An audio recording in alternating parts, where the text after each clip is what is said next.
खैरियत है ना सब बारान? कोई मसला हुआ है क्या? हम तुम्हें ले जाने आए हैं।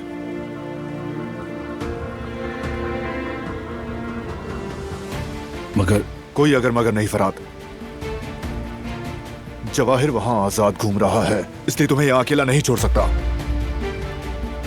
इकट्ठे रहेंगे सब। चलो।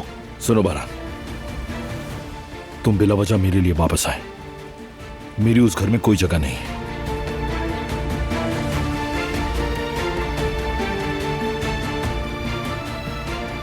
मैं तुम्हारे साथ नहीं जा सकता।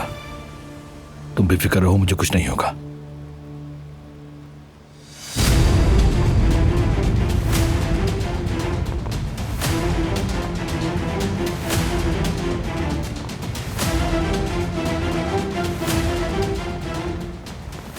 मैंने इस गोली पर शिकार के नाम का पहला हुर्फ कुंदा किया है।